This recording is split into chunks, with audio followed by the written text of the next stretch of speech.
Vous rêvez d'avoir des super pouvoirs, de pouvoir balancer des toiles dans les 4 coins de la ville, et si je vous disais que c'était réalisable. Sauf que pour ça, vous deviez bouffer des poils de couilles. Ah, c'est dégueulasse. Mais c'est vrai.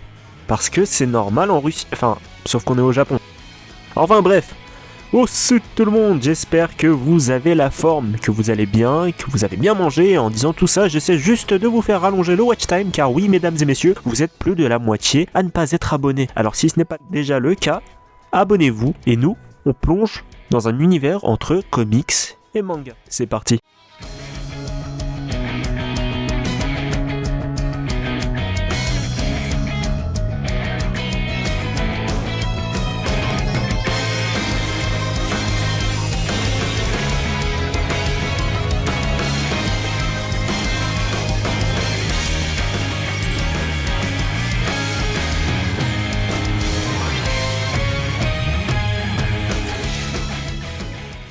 Alors My Hero Academia, c'est le bébé du mangaka Kohei Horikoshi, le gars qui a regardé trop de comics et a décidé de leur coller une sauce teriyaki pour voir si ça rentrait dans un jump.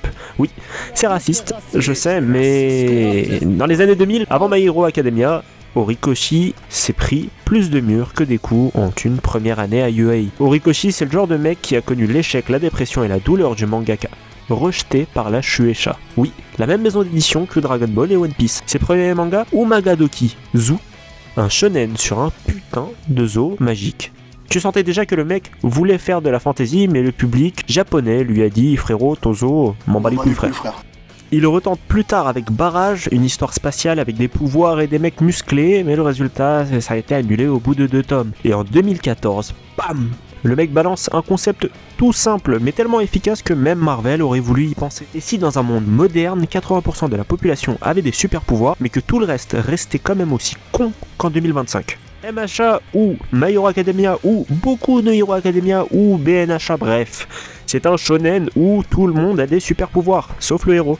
Izuku Midoriya. Et ce gosse, au lieu de faire comme tout le monde et devenir comptable, il se dit « Moi aussi, je vais être la version Batman de All Might, sauf que j'ai pas une thune. » Et devine quoi ? Le gars finit par récupérer le pouvoir de son idole, mais un pouvoir tellement cheaté qu'il aurait pu claquer les fesses bien galbées de Thanos avec un revers de la main en mode « T'aimes ça, hein ?» Le premier tome, sorti en 2014, c'est du classique shonen. Deku se fait humilier par son pote d'enfance Bakugo, un mec tellement colérique qu'il pourrait alimenter un réacteur nucléaire juste en criant. Et là, miracle narratif. All Might lui donne une de ses mèches de cheveux à bouffer, oui, c'est chelou dit comme ça, et Deku hérite du One for All, un pouvoir de malade.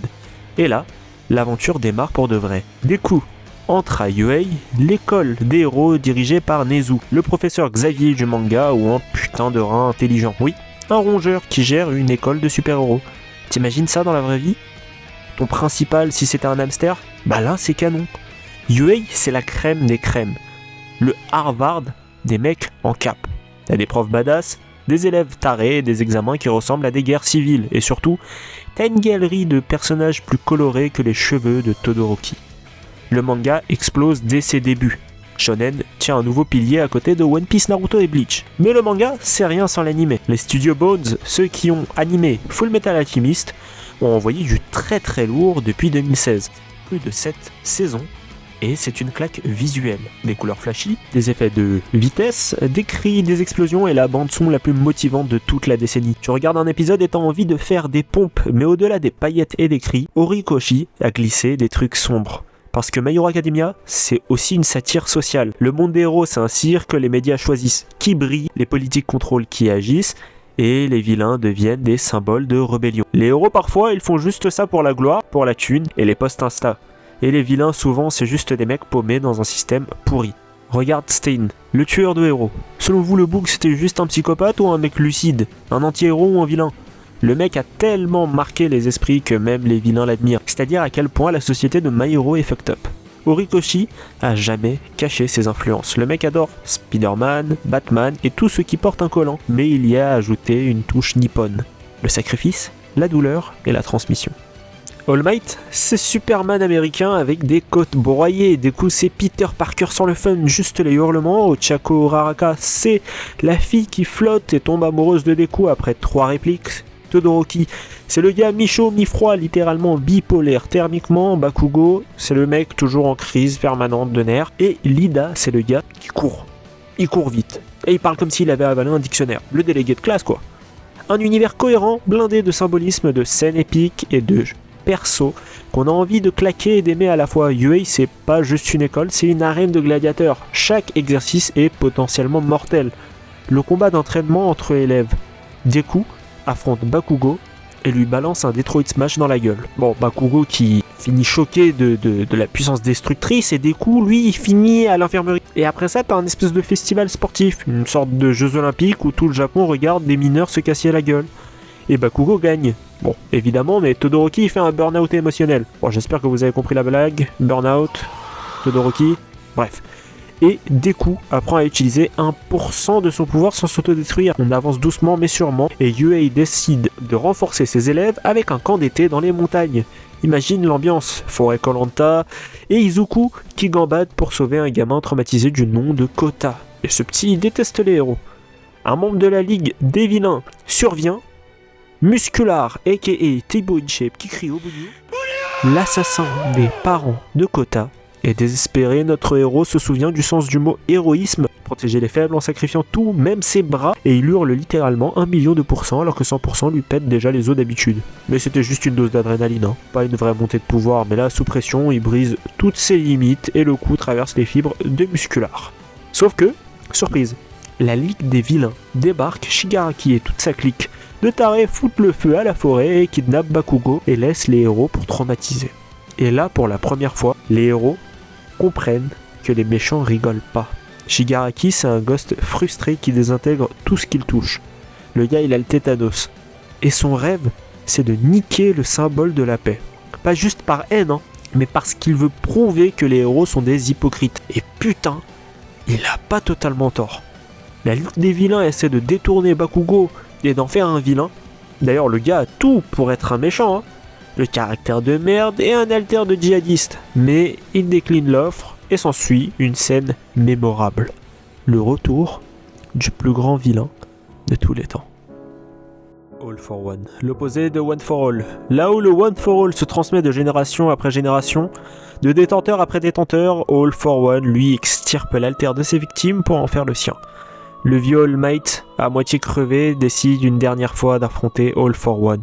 Le boss final, le Voldemort de ce monde, le mec, c'est une banque à super pouvoirs ambulante. Le combat est monstrueusement épique. Explosion, cris, musique épique. Et à la fin, All Might utilise son dernier % de puissance pour balancer un...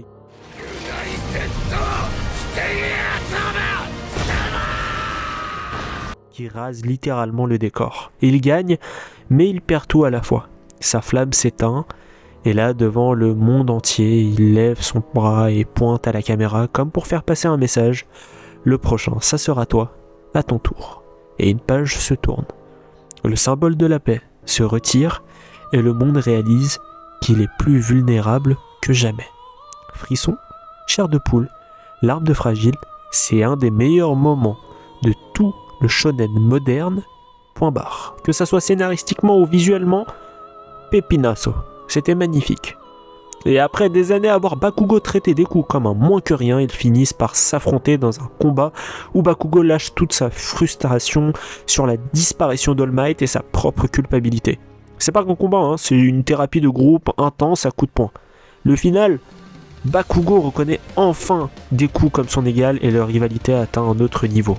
Après ça, Deku devient stagiaire chez Sir Night Eye, l'ancien sidekick d'All Might, un mec obsédé par l'humour nul et la rigueur absolue, et c'est là qu'on découvre un des arcs les plus sombres, Overhaul. Un mafieux qui démonte les gens avec ses mains, littéralement. Le mec peut démonter ton corps comme un meuble Ikea. Il torture une gamine du nom de Eri pour créer une arme capable d'annuler les haltères. C'est glauque, c'est violent, c'est l'arc de My Hero Academia, où ça devient vraiment sérieux. Et Deku pour la première fois passe en mode Super Saiyan. Non, je me suis trompé de manga. Non, il passe en 100% de One for All grâce à Eri qui annule ses blessures en boucle. Résultat, Overhaul se fait éclater comme une piñata. La scène est légendaire, l'animation est folle tout simplement.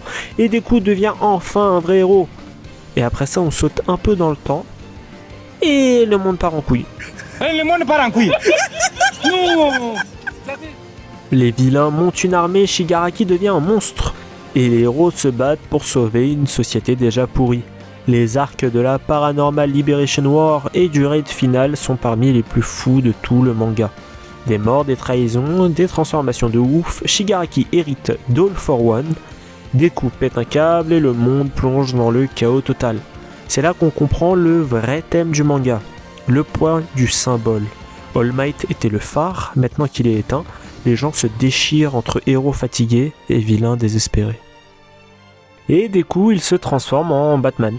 Costume déchiré, yeux cernés, en mode full dépression. Vers la fin, My Hero Academia devient, lui, plus introspectif.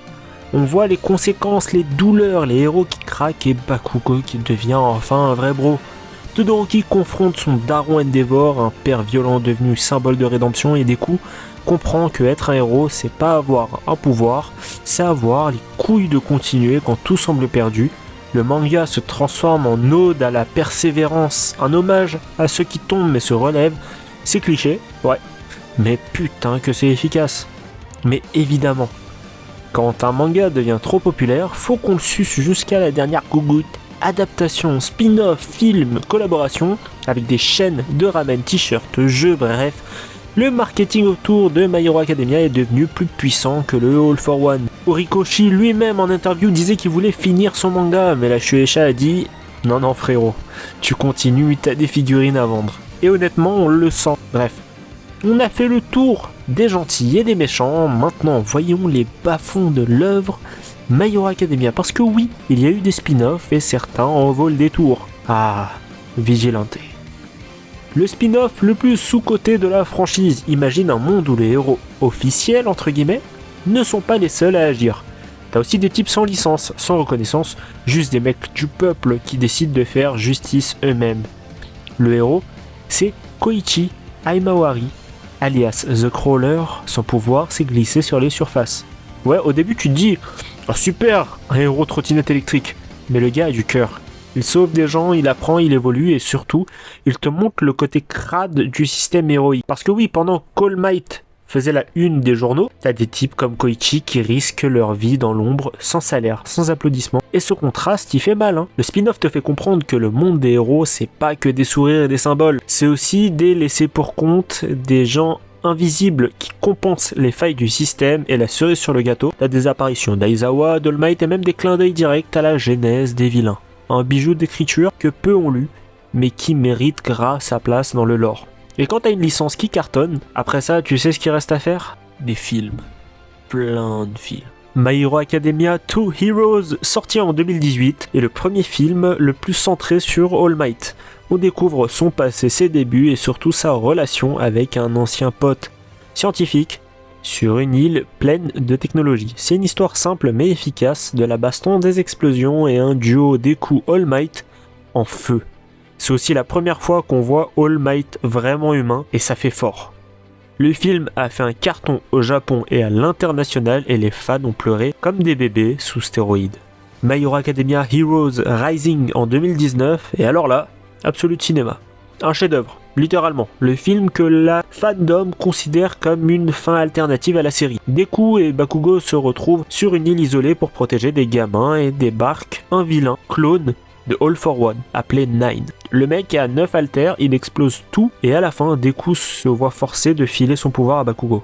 Là, t'as bien lu. Le One for All passe temporairement dans Bakugo. Les deux héros explosent le boss final ensemble dans une scène à te faire décrocher la mâchoire. La musique, l'animation, la tension, tout était parfait. Ça se termine sur un reset narratif. Mais ça reste un moment gravé dans la rétine et dans les annales. My Hero Academia World Heroes Mission en 2021, et là on part sur du global. Des terroristes veulent purifier le monde des alters et nos héros partent en mission internationale. Deku est accusé de meurtre, Bakugo pète un câble comme d'habitude toutes les 10 minutes et Todoroki devient le James Bond du froid. C'est un film d'espionnage mélangé à du shonen pur jus. Un peu cliché mais efficace, le trio brille et le nouveau perso, Roddy, soulève l'émotion avec un passé bien sale. Le film est un carton commercial, évidemment, et surtout il montre que My Hero Academia sait s'exporter hors du Japon.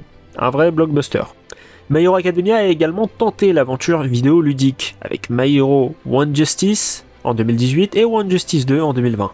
Des jeux de combat en 3D façon Naruto Storm où tu balances des combos, des super attaques et tu détruis des arènes. C'est pas du grand art, mais c'est fun pour casser la gueule de Mineta avec Bakugo, le gameplay est nerveux, l'ambiance est fidèle et les doublages mettent le feu. Par contre, niveau contenu solo, c'est pauvre, mais t'as un roster de qualité et des cinématiques stylées. Mis à part les consoles de salon, My Hero a également débarqué sur smartphone. Parce que, bien sûr, il fallait des jeux mobiles, des gachas, et ils en sont nombreux. My Hero Academia Ultra Impact, Strongest Hero, Ultra Rumble, et le premier c'est un gacha classique. Tu tires des cartes, tu pries pour choper un héros UR, le deuxième c'est un RPG mobile avec des quêtes, des events et des microtransactions. Et Ultra Rumble, le dernier, c'est un Battle Royale façon MHA. Ouais, un BR, avec des héros. C'est Fortnite version Japon, les fans y vont, se plaignent, dépensent, recommencent. La boucle parfaite du capitalisme moderne. Bref, revenons-en au plus important, les chiffres. Et oui, ça, le manga, s'est vendu à plus de 85 millions d'exemplaires dans le monde, un score monstrueux. Et l'anime produit par Bones devient un pilier du shonen moderne. Les OST sont devenus légendaires, Peace Sign, You Run, Out Future, des musiques qui transforment n'importe quelle tâche en combat épique. Mais qui dit hype, dit backlash. Parce qu'une œuvre mondiale aujourd'hui ne peut pas exister sans polémique. Et My Hero, les refs, a eu un paquet. L'affaire du docteur nazi. En 2020, Horikoshi s'est retrouvé dans une tempête mondiale. Pourquoi ? Parce qu'un perso secondaire, le docteur qui trafiquait les Nomu, s'appelait Maruta Shiga. Sauf que Maruta, au Japon, c'est une référence directe aux expériences médicales atroces menées par l'unité 731 pendant la Seconde Guerre mondiale. Un vrai traumatisme historique. Résultat, Twitter a explosé. Les fans chinois et coréens ont exigé des excuses publiques. Et Horikoshi a dû changer le nom du perso.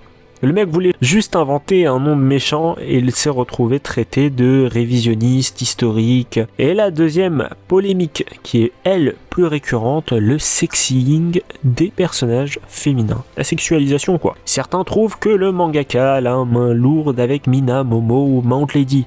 Et honnêtement, y a des plans où la caméra fait du parcours entre les bzaises. Comment ça, pas mal les bzaises ? La fandom se divise entre ceux qui disent c'est du shonen, détends-toi, et ceux qui gueulent à la sexualisation des mineurs. Horikoshi, lui, a répondu avec sa subtilité habituelle. Il a ajouté encore plus de tenues moulantes, un vrai troll artistique. Et là, on arrive à la pire partie de My Hero, parce que oui, la fandom de My Hero Academia, c'est un mélange entre la passion pure et le chaos nucléaire. Sur le net, c'est la guerre entre les Bakudeku shippers qui décrivent 200 000 mots de fanfic érotique, les Todoroki-stan qui insultent tout le monde, les gens qui harcèlent le mangaka parce que leur couple préféré n'est pas canon, des menaces de mort pour un manga d'ado. Je te jure que même All for One est plus sain que certains de ses comptes Twitter et de ses fans. Et il y a eu des dramas de malades, hein. Des fans qui ont fait fuiter des chapitres, d'autres qui ont doxé des cosplayers. Bref, en termes de drama, vous êtes servis.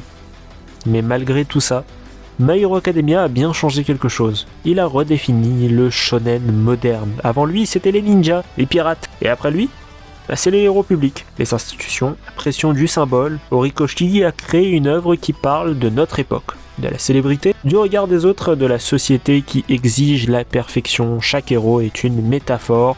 All Might, c'est le masque du héros infaillible. Deku, c'est la génération qui veut bien faire mais s'épuise. Bakugo, c'est la rage contre l'imposture. Endeavor, c'est le patriarque qui tente la rédemption. Et Shigaraki, malheureusement, c'est le gosse perdu que la société a broyé. My Hero Academia, c'est une légende née d'un fragile, une success story à la fois inspirante, bordélique et humaine. Un monde où tout le monde veut être fort, mais où le vrai courage, c'est d'accepter d'être faible parfois. Et même si la fandom est tarée, même si les haters aboient, même si certains arcs ont ramolli, on peut dire sans trembler que c'est un monument du shonen moderne. De l'enfant sans pouvoir au symbole de la paix, de la salle de classe à la guerre totale, My Hero Academia nous aura fait vivre des moments inoubliables. Et cette vidéo touche à son terme. J'espère qu'elle vous aura plu. Si c'est le cas, je vous invite à liker, commenter votre passage préféré du manga et n'hésitez pas à partager à vos proches fanatiques de My Hero Academia. Et nous, on se dit à la prochaine pour une prochaine vidéo sur la beauté d'un manga. Baka. なんで